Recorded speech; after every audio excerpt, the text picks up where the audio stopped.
인사합시다. 할렐루야. 할렐루야. 따라합시다. 하나님, 오늘도 큰 은혜 주실 줄 믿습니다. 옆 사람 축복해 주세요. 성령의 불로 타오르십시오. 아멘. 사건보다 중요한 것은 그 사건에 대한 해석입니다. 해석은 보는 눈에 따라서 전혀 다르게 나타납니다. 그러니까 똑같은 사건을 보면서도 눈이 어떤 눈이냐에 따라서 해석이 다르게 나타나는 거예요. 그리고 어떻게 해석하느냐에 따라서 그것을 받아들이는 자세가 달라집니다. 그죠? 해석을 어떻게 하느냐에 따라서 받아들이는 자세가 달라지는 거예요. 그리고 하나님께 복을 받는 사람들의 특징이 뭐냐면요, 이 받아들이는 자세가 남다르다는 거예요. 그게 사실은 복이죠. 그게 사실은 능력이죠. 예전에 하나님의 이름을 함부로 하는 이들을 향해서 제가 이제 나서 싸웠던 적이 있어요. 안티 기독교인들하고 충돌을 벌이고 싸움을 벌이고 대응을 하고 그렇게 시작했던 첫 출발이 바로 거기에 있었습니다. 공격을 진짜 많이 받았어요. 욕 진짜 바가지로 얻어먹었습니다. 그 글들이 얼마나 오래 가냐면요, 지금까지 나와요. 네이버 다음 가셔서 구글 가셔서 안희환으로 검색을 해보면은 지금은 이제 좋은 글들이 압도적으로 많지만 뒷부분에 가서 검색되는 글들 찾아보면은요, 저를 난도질하는 잘근잘근 씹는 공격하는 함부로 말하는 글들이요 꽤 많이 검색이 됩니다. 정말 많이 나와요. 힘들었어요. 너무너무 힘들었어요. 악성 댓글의 파괴력이 정말 무섭습니다. 언론의 공격도 받았는데 언론의 공격은 더 강력합니다. 자, 이런 환경을 받아들이는 제 모습은요, 두 가지가 가능할 거예요. 부정적으로 받아들일 수가 있어요. 자, 이 부정적으로 받아들일 경우는 어떻게 반응하겠어요? 내가 왜 이렇게 얻어 터져야 돼? 내가 왜 이렇게 욕을 먹어야 돼? 내가 한국의 대표라도 돼? 내가 뭔 잘못했다고? 아니, 왜 나설 위치에 있는 사람들은 가만히 있고 이때 개척교회 되거든요. 왜 개척교회, 지하교회, 작은 교회 목사가 한국교회 위한답시고 나서서 이렇게 맨날 깨져야 돼? 이렇게 이제 받아들일 수가 있잖아요. 근데 이제 긍정적으로 받아들일 수도 있어요. 아, 하나님의 이름을 위해서 나설 수 있는 게 보이지. 주님을 위해서 요거도 먹고 주님을 위해서 핍박을 당하는 거, 이거는 감사할 일이지. 이렇게 나설 용기가 있으니 정말 다행이지. 이 용기 주신 하나님 참 감사하지. 왜냐면 정말 용기가 필요했거든요. 인터넷 공간에 들어갈 때요, 심호흡을 해야 됐어요. 막 겁이 나가지고. 또 무슨 욕이 있을까? 그게요, 막 가슴을 막 두근거리게 만들었어요. 막 불안하게 만들었어요. 많이 울었다니까요. 힘들어가지고. 성경이 말씀합니다. 의를 위하여 박해를 받은 자는 복이 있나니 천국이 그들의 것임이요. 나로 말미암아 너희를 욕하고 박해하고 거짓으로 너희를 거슬려 모든 악한 말을 할 때에는 기뻐하고 즐거워하라. 하늘에서 너희 상이 크민이라. 하늘에서 너희 상이 크민이라. 와, 상 받을 일 엄청 많아지고 있네. 이렇게 생각할 수 있는 거죠. 너희 전에 있던 선지자들을 이같이 박해하였느니라. 성경이 이렇게 말씀하고 있거든요. 몇 년 전에 하나님께 기도하면서 고백한 적이 있어요. 하나님, 이렇게 부족한 저를 왜 자꾸 세워주시고 자꾸 높여주십니까? 정말 하나님은 많이 세워주셨어요. 그런데 하나님이 주신 감동이 뭐 있는지 아세요? 이거였어요. 네가 내 이름을 위해서 욕먹는데 기꺼이 나서지 않냐. 그게 제게 주신 감동이었어요.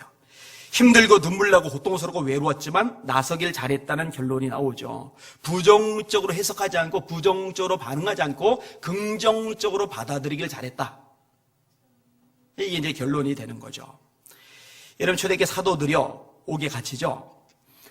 사도행전 5장 17절입니다. 대제사장과 그와 함께 있는 사람, 즉 사두개인의 당파가 다 마음에 시기가 가득하여 일어나서 사도들을 잡아다가 옥에 가두었더니 주의 사자가 이들을 끄집어냅니다. 초자연적인 역사로 풀어낸 거예요. 주의 사자가 밤에 옥문을 열고 끌어내어 이르되 가서 성전에 서서 이 생명의 말씀을 다 백성에게 말하라 하며, 이 주의 사자가 초자연적으로 사도들을 끄집어낸 거기 때문에 이 감옥을 지키던 간수들은요, 무슨 일이 일어났는지 아직 파악조차 못하고 있어요. 여전히 감옥 안에 사도들이 갇혀 있다고 그렇게만 생각을 하고 있는 거예요. 그러다 이제 다음날 당혹할 일이 발생하죠. 권력자들이 끄집어내 그놈들 했는데 끄집어내려고 문을 열어보니까 없어요. 열어준 적이 없는데 없어요. 그래서 당혹해요. 알고 봤더니 또다시 나가서 하나님의 말씀을 전하고 있는 거예요. 사람이 와서 알리되 보소서 옥에 가두었던 사람들이 성전에 서서 백성을 가르치더이다. 다시 잡아오라고 그래요. 잡아들였어요. 그때 베드로와 사도들이요 이렇게 대답을 합니다. 사람보다 하나님께 순종하는 것이 마땅하니라. 너희가 나무에 달아 죽인 예수를 우리 조상의 하나님이 살리시고 이스라엘에게 회개함과 죄사함을 주시려고 그를 오른손으로 높이사 임금과 구주로 삼으셨느니라. 우리는 이 일의 증인이요 하나님이 자기에게 순종하는 사람들에게 주신 성령도 그러하니라. 변했어요. 사도들이요 다 예수를 버리고 도망하니라. 이게 예수님이 잡혀갈 때 사도들의 모습이었거든요. 다 도망갔어요. 베드로는 3번이나 부인했어요. 그런데 너희 말보다 하나님 말씀 순종하는 것이 옳다라고 권세자들 앞에서 아주 당당하게 말을 해요. 예수님에 대해서 당당하게 선포를 해요. 완전히 변했어요. 그래서 사람은 은혜 받아야 돼요. 그래서 사람은요 성령 충만 받아야 돼요. 성령 충만 안 받잖아요. 결정적일 때 다 부인합니다. 다 도망갑니다. 헌신, 주님 바짝 따라가겠다고요? 안 따라가요. 안 따라가요. 못 따라가요. 안 따라가는 게 아니라 못 따라가요. 성령이 충만해야 바짝 따라갈 수 있는 줄 깨달으시길 바랍니다. 성령이 충만해야 담대할 수 있는 줄 깨달으시길 바랍니다. 조금만 해이해져 봐요. 조금만 느슨해져 봐요. 그래서 성령 충만하지 않아 봐요. 금방 열심히 다 하사 그러더라요. 그게 사람이에요. 사람. 똑같아요. 누구나 똑같아요. 하여튼 성령 충만 받으시길 바랍니다. 이게 늘 유지가 되어야 해요. 자, 이러니까요 관원들이 분노를 한 거예요. 사도들을 불러들여 채찍질하며 예수의 이름으로 말하는 것을 금하고 놓았다라고 사도행전 5장 40절에 말씀합니다. 여러분 채찍질했다. 이거는 대충 때리는 게 아닙니다. 진짜 만신창이 되도록 뚫게 하는 거예요. 살점 뜯어져 나가고요. 피 쏟아집니다. 이거 맞은 것 때문에 평생 이 몸에 이 불구식으로 삐걱거리는 사람, 이 고통, 통증에 시달리는 사람이 셌을 정도로 그 아주 무서운 형벌이 이 채찍질이거든요. 근데 이걸 맞고 나오는데 반응이 뭔지 아세요? 억울하잖아요. 잘못한 게 뭐가 있어요? 그죠? 잘못한 거 없잖아요. 근데 억울하게 맞았잖아요. 근데 이걸 어떻게 받아들여요? 어떻게 받아들여요? 아이씨, 예수 괜히 믿었어.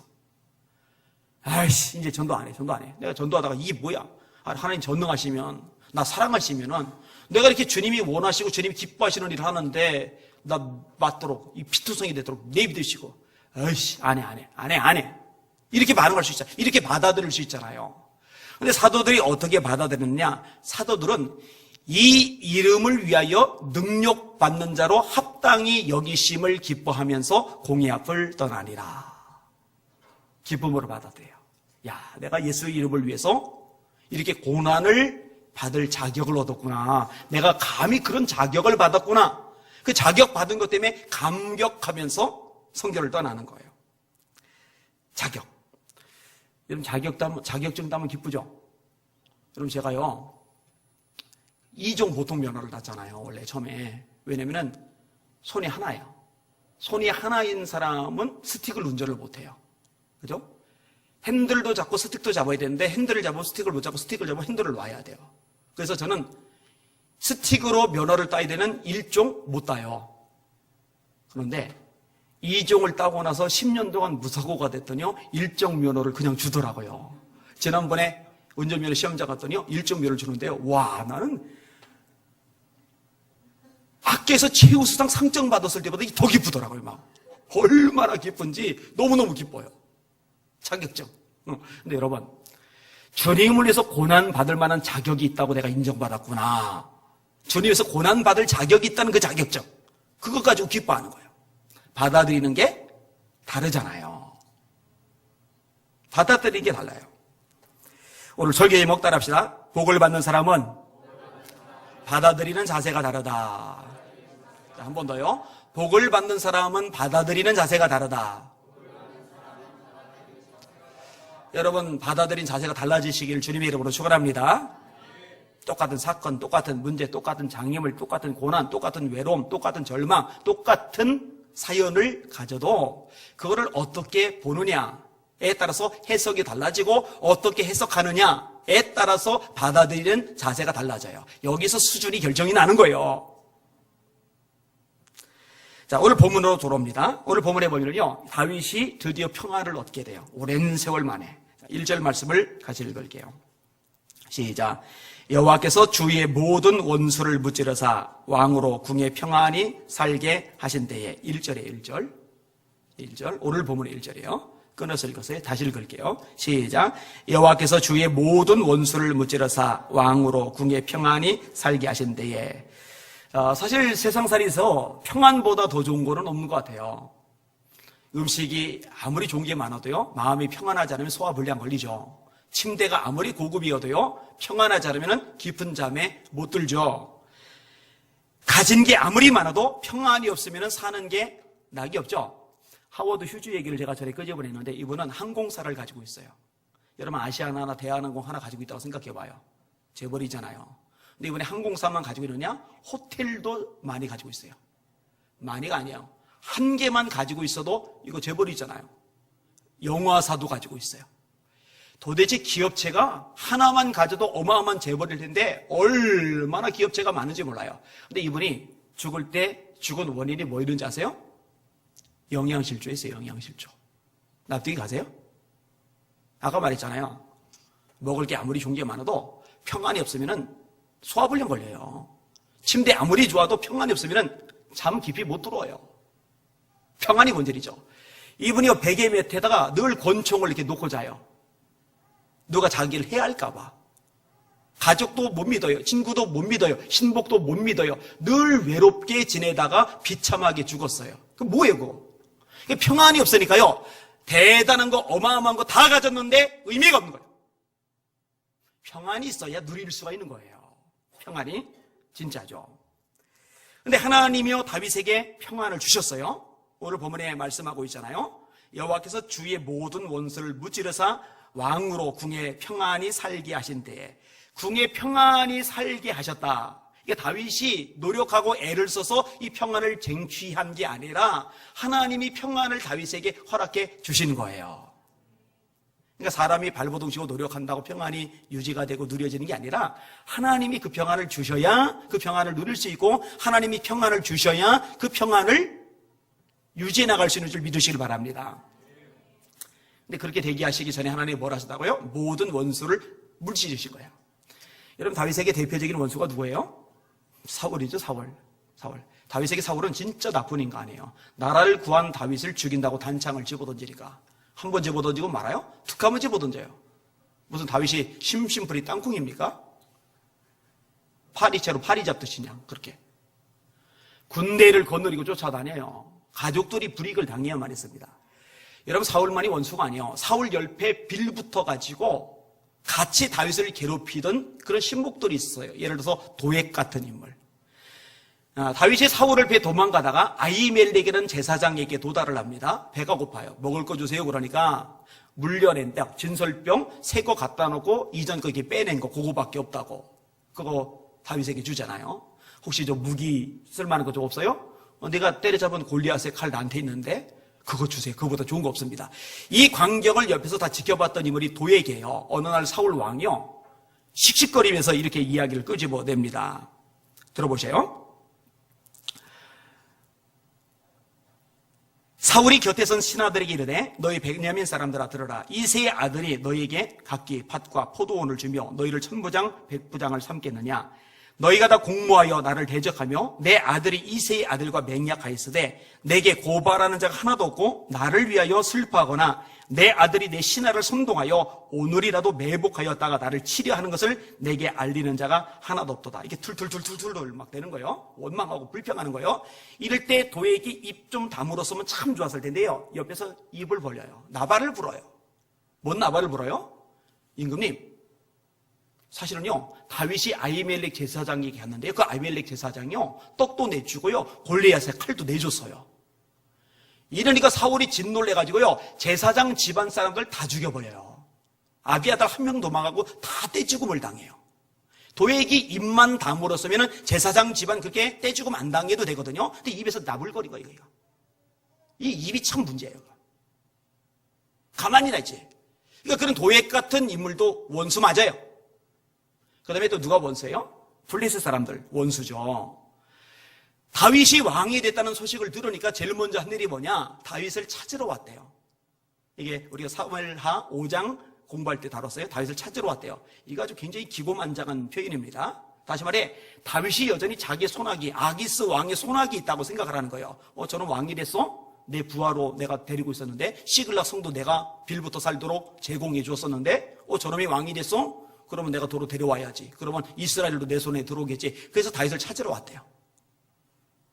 그런데 하나님이 다윗과 함께 하시니까 강력한 블레셋이 박살이 나는 거예요. 나중에 군대를 다시 한번 정비해서 또 쳐들어왔는데 그때도 다윗에게 박살이 나는 거예요. 이런 식으로 나니까요 분위기가 완전히 뒤바뀌었어요. 사울은 죽었죠. 사울이 죽으니까 사울 밑에 빌붙었던 인간들 다 메가리가 빠졌죠. 블레셋 작살나고 나니까 주변에 있는 나라들도 몸살이죠. 이 모든 원수들이 무찔러진 거예요. 근데 다윗이 무찔렀다라고 돼 있지 않고 하나님이 무찌르셨어요. 하나님이 다윗을 왕국에 평안히 거하게 하셨어요. 하나님이 하셨어요. 하나님이. 여러분, 저와 여러분을 괴롭히는 원수도 하나님이시라면 무찔러 줄 수 있습니다. 그런 역사를 경험하실 수 있길 주님의 이름으로 축원합니다. 다윗도 오랜 세월 고생했지만 여러분들도 오랜 세월 고생한 거 있잖아요. 사람마다 종류가 달라요. 어떤 사람은 경제적인 것 때문에, 어떤 사람은 질병 때문에, 어떤 사람은 자식 때문에, 어떤 사람은 꿈이 좌절됐기 때문에, 어떤 사람은 인간관계 때문에 다양한 것들이 가능할 거예요. 그런데 여러분 발버둥 친다고 될 일이 아니에요. 하나님이 개입하셔서 해결하시고 평안을 주시면 되는 줄 깨달으시길 바랍니다. 이게 영적인 원리입니다. 누가 우리를 그리스도의 사랑에서 끊으리요 환난이나 곤고나 박해나 기근이나 적신이나 위험이나 칼이랴 기록된 바 우리가 종일 주를 위하여 죽임을 당하게 되며 도살당할 양같이 여김을 받았나이다 함과 같으니라. 그러나 이 모든 일에 우리를 사랑하시는 이로 말미암아 우리가 넉넉히 이기느니라. 이게 바울이 고백한 내용이거든요. 박해를 받아요. 시련을 겪어요. 문제가 많아요. 고난도 심해요. 그럼에도 불구하고 고백하는 거예요. 이 모든 일에 우리를 사랑하시는 이로 말미암아 우리가 넉넉히 이기느니라. 이 믿음이 여러분에게도 넘쳐나시기를 주님의 이름으로 축원합니다. 옆 사람 보고 축복해 주세요. 성도님 넉넉히 이기실 겁니다. 근데 지금 목소리 톤을 보니까 성도님 앞만 봐도 가까스로 이길 것 같네요. 이렇게 말하는 것 같아요. 한 번 더. 성도님 넉넉히 이길 겁니다. 넉넉히 이기시길 주님의 이름으로 축원합니다. 자, 이렇게 이제 평안히 왕궁에 거하게 된 다윗, 이 다윗이요 최우선적으로 생각하는 게 뭐냐? 하나님이에요. 사실 이 왕이 되고 나서 나라가 안정을 찾았잖아요. 그러면 이제 그 다음에 생각할 것들이 다양하게 있어요. 예를 들면 역사상 왕들이 나라가 안정 찾고 힘이 생기면은 반드시 하던 게 있어요. 뭔지 아세요? 영토 확장입니다. 그 옛날에 우리가 교과서로 배울 때는요, 삼국을 통일시킬 백제 고구려 신라잖아요. 삼국을 통일시킨 신라. 이 신라가 짱 이렇게 배웠는데 요즘에 와서 이 판도가 완전히 바뀌었어요. 신라가 당나라하고 연합해서 통일을 시켰기 때문에 나라가 쭈그러들었다는 거죠. 고구려가 만주까지 차지하고 있을 때 이 고구려가 신라 백제가를 통일시켰으면은 지금 만주 땅 대한민국의 한 도로 아니면 거기에 대한민국 시장이 대한민국 도지사가 거기서 나왔을 텐데 그죠? 근데 그것도 이제 일리가 있는 것 같아요. 아무튼 이게 나라를 확장시키는 거, 영토 확장시키는 거, 이게 왕들이 하던 주요 일 중에 하나예요. 또 부귀를 더 쌓아 올리는 것. 이런 왕을 다 가진 것 같잖아요. 근데 다 가진 것 같은 왕들이요, 굉장히 부를 축적을 많이 합니다. 그리고 부를 축적을 많이 할수록 그만큼 힘이 더 생기기도 하고요. 쾌락을 추구하는 것. 이것도 왕들이 많이 했던 일들 중에 하나예요. 역사상 이런 일 많습니다. 여러분, 당나라 왕 중에 현종이라는 왕이 있어요. 이 현종은요, 굉장히 명석하고 통치를 잘하고 존경을 많이 받던 왕입니다. 근데 이 왕이요, 완전히 나중에는 진짜 엉망이 되죠. 정말 막말로 개차반 같은 인생이 돼요. 왜냐면 양귀비라는 여자한테 넘어가가지고 그 여자 좋아하는 것만 다 하는 거예요. 그러니까 나라 꼴이 엉망이 되고 말겠죠. 근데 아무튼 이 왕이 되고 나서 관심을 가질 수 있는 영역들이 왕의 성향에 따라 다양하게 있을 수 있는데요. 다윗의 최우선 관심사는요, 역시 하나님이에요. 하나님. 그 관심사가 뭔지 아세요? 자, 2절 보셔요. 2절 같이 읽습니다. 시작. 왕이 선지자 나단에게 이르되 볼지어다 나는 백향목 궁에 살거늘 하나님의 궤는 휘장 가운데 있도다. 이런 다윗이 백향목 궁에 사는 거는 당연한 겁니다. 왕이 왕궁에 살아야죠. 왕이 오두막에서 살 수 없고 왕이 초막에서 살 수는 없잖아요. 그러니까 왕이 왕궁에 사는 건 당연한 거예요. 그런데요, 그걸 당연하게 생각하는 것으로 그치지를 않고요, 하나님의 궤를 생각하는 거예요. 나는 백향목 궁에 사는데 하나님의 궤는 저렇게 초라한 곳에 있어. 이거는 아니야. 이거는 아니야. 이거는 있어서는 안 될 일이야. 여기 생각이 미친 거예요. 그러니까 다윗의 계획이 뭐예요? 성전을 짓겠다는 거예요. 제대로 뻔듯하게 내 왕궁보다 더 멋지게 성전을 짓겠다는 거예요. 이게 다윗의 관심사예요. 여러분, 학개서를 읽어보면요, 이 다윗의 관심사와 정반대의 모습을 보이는 사람들이 유대인들이에요. 그 유대인들을 향해서 학개 선지자가 진짜 쓴소리를 합니다. 아주 대놓고 작정하고 아주 칼날이 아주 예리한 설교를 해야 돼요. 들어보세요. 만군의 여호와가 이같이 말하 이르노라. 이 백성이 말하기를 여호와의 전을 건축할 시기가 이르지 아니하였다 하느니라. 여호와의 말씀이 선지자 학개에게 임하여 이르시되 이 성전이 황폐하였거늘 너희가 이때에 완벽한 집에 거하는 것이 옳으냐. 그러므로 만군의 여호와가 이같이 말하노니 너희는 너희의 행위를 살필지어다. 아주 노골적으로 얘기하죠. 무슨 얘기예요? 하나님의 성전은 황폐했는데 자기 집은요 아주 말끔하게 잘 꾸며놓고 살아요. 이게 옳으냐? 대놓고 백성들 앞에 대놓고 아주 얘기를 하는 거예요. 이게 옳으냐? 옳지 않다는 거죠. 자, 그렇게 한 결과가 뭐예요? 그러므로 이제 만군의 여호와가 이같이 말하노니 너희는 너희 행위를 살필지니라. 너희가 많이 뿌릴지라도 수확이 없으며 먹을지라도 배부르지 못하며 마실지라도 흡족하지 못하며 입어도 따뜻하지 못하며 일꾼이 싹쓸 받아도 그것을 구멍 뚫어진 전대에 넣음이 되느니라. 전대는 지갑이에요. 지갑이 구멍이 났어요. 구멍이 난 지갑에다 돈을 집어넣으면 돈을 분명히 나는 넣는데 나중에 쓰려고 열면 돈이 없어요. 왜? 구멍이 뚫어져서 빠져나가니까. 근데 하나님이 그 말씀하는 거예요. 니네 집만 잘 꾸미는데 하나님의 성전은 뒷전인데 뒤로 물러났는데 그러니까 너희 지갑이 텅텅 비는 거다. 여러분, 요즘 이렇게 설교할 목회자가 있을까요? 힘들 거예요. 학계 아주 대놓고 가르치는 거예요. 조금 더 들어보세요. 만군의 여호와가 말하노니 너희는 자기 행위를 살필지니라. 이 편이 계속 나와요. 너희의 행위를 살펴라. 너희의 행위를 살펴라. 너희의 행위를 살펴라. 너희들 지금 어떻게 하고 있는지 너희 자신을 한번 살펴라. 그 얘기하는 거예요. 너희는 산에 올라가서 나무를 가져다가 성전을 건축하라. 그리하면 내가 그것으로 말미암아 기뻐하고 또 영광을 얻으리라. 여호와가 말하였느니라. 다시 노골적으로 시작을 해요. 너희가 많은 것을 바랐으나 도리어 적었고 너희가 그것을 집으로 가져갔으나 내가 불어버렸느니라. 나 만군의 여호와가 말하노라. 이것이 무슨 까닭이냐? 아니, 집에다 쌓아놓으려고 가져왔는데 불어서 다 날려버렸어요? 누가? 하나님이 그렇게 하셨대요. 이제 노골적이죠. 근데 왜 그랬는지 아느냐? 그 이유도 말씀하세요. 이것은 무슨 까닭이냐? 내 집은 황폐하였으되 너희는 각각 자기의 집을 짓기 위하여 빨랐습니다. 그러므로 너희로 말미암아 하늘은 이슬을 그쳤고 땅은 산물을 그쳤으며 내가 이 땅과 산과 곡물과 새 포도주와 기름과 땅의 모든 소산과 사람과 가축의 손으로 하는 모든 일에 한재를 들게 하였느니라. 우선순위가 잘못된 거죠. 여러분들 한번 점검을 해보세요. 여러분들은 여러분 집, 자식, 여러분 개인 이걸 위해서 막 바들바들 떨면서 막 집중을 하고 막 열심히 하는데 정작 교회는 뒷전이고 이러잖아요. 그러면 이제 학계가 지적한 유대인들하고 똑같은 모습이고, 만약에 교회 중심의 삶을 살아가고 있다면 여러분 다윗하고 수준이 비슷한 거고. 여러분 어느 쪽이에요?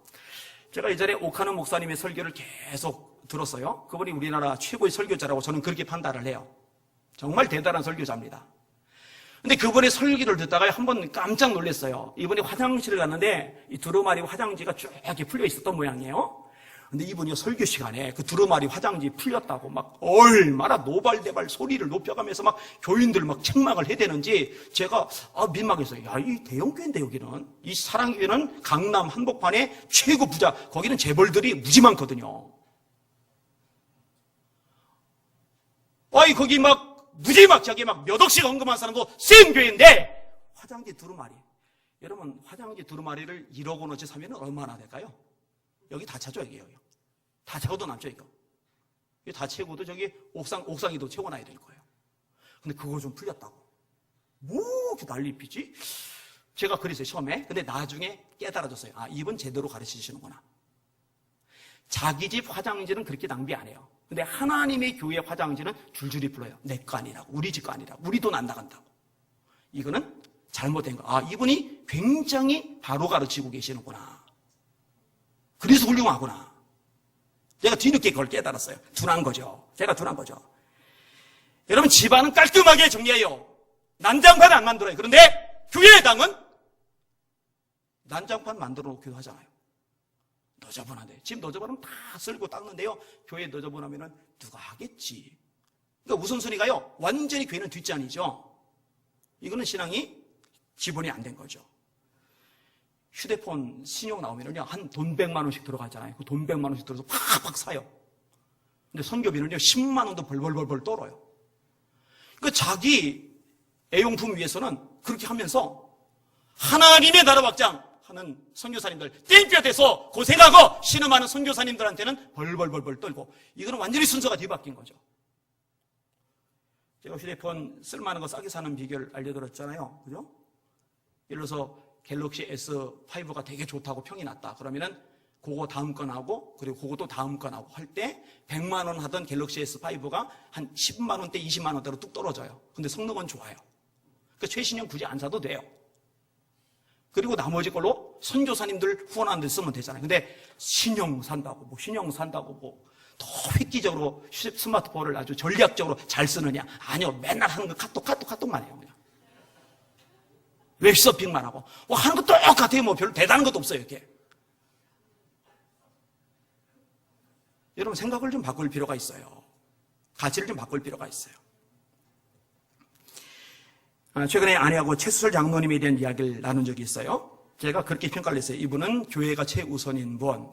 제가요, 설교 준비하다 여기다 원고에 이렇게 써놨어요. 이런 평가는 영광스러운 것임.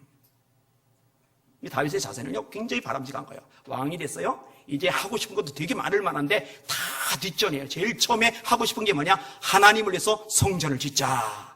여기에 올인이 되는 거예요. 여기에 필이 꽂힌 거예요. 여기에 온 관심이, 에너지가 집중이 되는 거예요. 하나님 오실 때 정말 기특하겠죠? 근데 나단 선지자 통해서 답변을 하시는데, 답변은 좀 부정적이에요. 부정적인 부분이고 이제 긍정적인 부분도 좀 나오는데, 자, 부정적인 답 3절에서 7절까지를 같이 읽을게요. 시작. 나단이 왕께 아뢰되 여호와께서 왕과 함께 계시니 마음에 있는 모든 것을 행하소서 하니라. 그 밤에 여호와의 말씀이 나단에게 임하여 이르시되 가서 내 종 다윗에게 말하기를 여호와께서 이와 같이 말씀하시되 네가 나를 위하여 내가 살 집을 건축하겠느냐. 내가 이스라엘 자손을 애굽에서 인도하여 내던 날로부터 오늘까지 집에 살지 아니하고 장막과 성막 안에서 다녔나니 이스라엘 자손과 더불어 다니는 모든 곳에서 내가 내 백성을 이스라엘을 먹이라고 명령한 이스라엘 어느 지파들 가운데 하나에게 내가 말하기를 너희가 어찌하여 나를 위하여 백향목 집을 건축하지 아니하였느냐고 말하였느냐. 그 다음에 12절 13절 시작. 네 수완이 차서 네 조상들과 함께 누울 때에 내가 네 몸에서 날 네 씨를 네 뒤에 세워 그의 나라를 견고하게 하리라.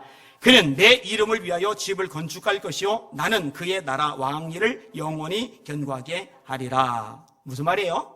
다윗, 너는 성전 건축 못해. 네 아들이 하게 될 거야. 하나님이 거절하신 거예요.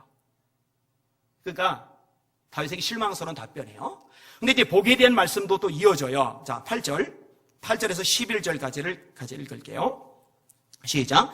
그러므로 이제 내 종 다윗에게 이와 같이 말하라. 만군의 여호와께서 이와 같이 말씀하시기를 내가 너를 목장 곧 양을 따르는 데서 데려다가 내 백성 이스라엘의 주권자로 삼고 네가 가는 모든 곳에서 내가 너와 함께 있어 네 모든 원수를 네 앞에서 멸하였은즉 땅에서 위대한 자들의 이름같이 네 이름을 위대하게 만들어 주리라. 내가 또 내 백성 이스라엘을 위하여 한 곳을 정하여 그를 심고 그를 거주하게 하고 다시 옮기지 못하게 하며 악한 종류로 전과 같이 그들을 해하지 못하게 하여 전에 내가 사자에게 명령하여 내 백성 이스라엘을 다스리던 때와 같이 하지 아니하게 하고 너를 모든 원수에게서 벗어나 편히 쉬게 하리라. 여호와가 또 내게 이르노니 여호와가 너를 위하여 집을 짓고 그 다음에 14절에서 17절까지 시작. 나는 그에게 아버지가 되고 그는 내게 아들이 되니니 그가 만일 죄를 범하면 내가 사랑의 매와 인생의 채찍으로 징계하려니와 내가 네 앞에서 물러나게 한 사울에게서 내 은총을 빼앗은 것처럼 그에게서 빼앗지는 아니하리라. 네 집과 네 나라가 내 앞에서 영원히 보존되고 네 왕위가 영원히 견고하리라 하셨다라. 나단이 이 모든 말씀들과 이 모든 계시대로 다윗에게 말하니라. 아멘. 그러니까 이 나단 선지자를 통해서 대답이 나오는데 이 대답이 두 가지예요. 하나는 다윗, 네 집안 내가 복되게 해줄게. 이게 이제 긍정적인 답변이고, 그 다음에 또 하나는 뭐였어요?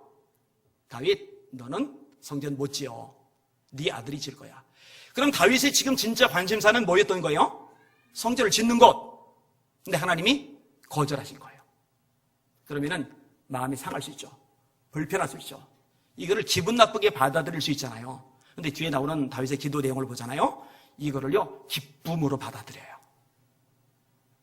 긍정적으로 받아들여요. 자, 다른 구절을 제가 좀 읽어드릴게요.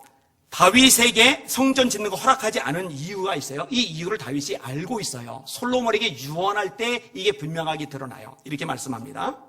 다윗이 그의 아들 솔로몬을 불러 이스라엘 하나님 여호와를 위하여 성전 건축하기를 부탁하여 다윗이 솔로몬에게 이르되, 내 아들아, 나는 내 하나님 여호와의 이름을 위하여 성전을 건축할 마음이 있었으나 여호와의 말씀이 내게 임하여 이르시되, 너는 피를 심히 많이 흘렸고 크게 전쟁하였느니라. 네가 내 앞에서 땅에 피를 많이 흘렸은즉 내 이름을 위하여 성전을 건축하지 못하리라. 무슨 얘기예요? 다윗, 너는 성전을 건축할 자격이 없어. 너는 피를 많이 흘렸어. 성전은 평화의 성전이어야 돼. 너는 평화의 성전인 이 성전을 건축할 자격이 없어. 너는 자격 미달이야. 자, 이렇게 생각을 해보세요. 자, 교회에 이제 건축을 들어갔어요. 들어갔는데 장로님 한 분이, 아니면 권사님 한 분이, 아니면 집사님 한 분이 저한테 찾아온 거예요. 목사님, 이번에 교회당을 건축한다는데 제가 다윗처럼 통째로 건축할 마음은 갖지 못해도 한몫하고 싶습니다. 한 1억 정도 제가 헌금하겠습니다. 그랬더니 제가 그 얘기를 듣더니 기도해 봤더니 하나님이 장로님은 건축 헌금할 자격이 없대요. 권사님은요, 건축 헌금할 자격이 안 된대요. 하지 마세요. 여러분, 이렇게 하면은 어떻게 나올까요, 반응이요? 그보다 더 심한 케이스입니다, 다윗이요. 그런 일을 지금 당한 거예요. 이제 듣는 사람 마음이 어떨까? 안 해! 나 안 해! 그럼. 나 이제 관심도 안 가질 거야. 성전을 짓든지 말든지, 교회당 짓든지 말든지, 알게 뭐야! 알아서 하라지!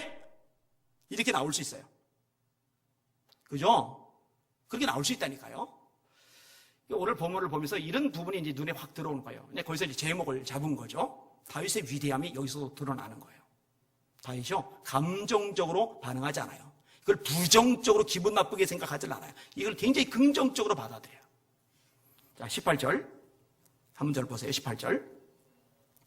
자, 앞에 거절당한 거. 원래 진짜 관심은 성전 짓는 거잖아요. 근데 그걸 거절당했으면 핵심이 거절당한 거예요. 그런데 그거 그냥 놔두고 하나님이 좋게 있게 하신 거. 그것만 붙잡는 거예요. 18절 보셔요. 18절, 19절 두 절만 읽을게요. 시작. 다윗 왕이 여호와 앞에 들어가 앉아서 이르되, 주 여호와여, 나는 누구이오며 내 집은 무엇이기에 나를 여기까지 이르게 하셨나이까? 주 여호와여, 주께서 이것을 오히려 적게 여기시고 또 종의 집에 있을 먼 장래의 일까지도 말씀하셨나이다. 주 여호와여, 이것이 사람의 법이니이다. 자, 20절에서 그냥 쭉 읽을게요. 마지막 절까지 길지만 같이 읽을게요. 20절 시작. 주 여호와는 주의 종을 아시오니 다윗이 다시 주께 무슨 말씀을 하오리까? 주의 말씀으로 말미암아 주의 뜻대로 이 모든 큰 일을 행하사 주의 종에게 알게 하셨나이다. 그런즉 주 여호와여, 이러므로 주는 위대하시니 이는 우리 귀로 들은 대로는 주와 같은 이가 없고 주 외에는 신이 없음이니이다. 땅의 어느 한 나라가 주의 백성 이스라엘과 같으리까? 하나님이 가서 구속하사 자기 백성으로 삼아 주의 명성을 내시며 그들을 위하여 큰 일을, 주의 땅을 위하여 두려운 일을 애국과 많은 나라들과 그의 신들에게서 구속하신 백성 앞에서 행하셨사오며 주께서 주의 백성 이스라엘을 세우사 영원히 주의 백성으로 삼으셨사오니 여호와여, 주께서 그들의 하나님이 되셨나이다. 여호와 하나님이여, 이제 주의 종과 주의 집에 대하여 말씀하신 것을 영원히 세우셨사오며 말씀하신 대로 행하사 사람의 영원히 주의 이름을 크게 높여 이르기를 만군의 여호와는 이스라엘의 하나님이라 하게 하옵시며 주의 종 다윗의 집이 주 앞에 견고하게 하옵소서. 만군의 여호와 이스라엘의 하나님이여, 주의 종의 귀를 여시고 이르시기를 내가 너를 위하여 집을 세우리라 하셨으므로 주의 종이 이 기도로 주께 간구할 마음이 생겼나이다. 주 여호와여 오직 주는 하나님이시며 주의 말씀들이 참되시니이다. 주께서 이 좋은 것을 주의 종에게 말씀하셨사오니 이제 청하건대 종의 집에 복을 주사 주 앞에 영원히 있게 하옵소서. 주 여호와께서 말씀하셨사오니 주의 종의 집이 영원히 복을 받게 하옵소서 아니라. 아멘. 뭐라고 얘기를 해요? 주께서 이 좋은 것을 주의 종에게 말씀하셨사오매. 솔직히 말하자고요. 하나님이 좋은 것만 말씀하셨어요? 아니요. 속 뒤집어 파는 말씀도 하셨어요. 거절감을 느끼게 하는 말씀도 하셨어요. 마음이 상하고 감정적으로 움츠러들 만한, 기분이 팍 상할 만한 그런 말씀도 하셨어요. 너는 자격이 안 돼. 그런데 종에게 이 좋은 것을 말씀하셨으니 이렇게 고백을 해요. 그리고 하나님 앞에, 하나님 종의 집에 복을 주세요. 종의 집에 하나님 복을 주세요. 그렇게 기도를 드려요. 여러분 놀랍죠? 정말 놀라워요. 여러분, 우리 예수 믿는 성도들 중에 이렇게 반응할 수 있는 성도들 있어요? 있어요? 여러분, 제가 나단 선지자처럼 설교를 하면은 우리 교인들이 어떻게 반응을 할까? 근데 참 감사한 거는 우리 교인들은 적어도 돌 들고 쫓아올 사람은 한 명도 없을 것 같아요.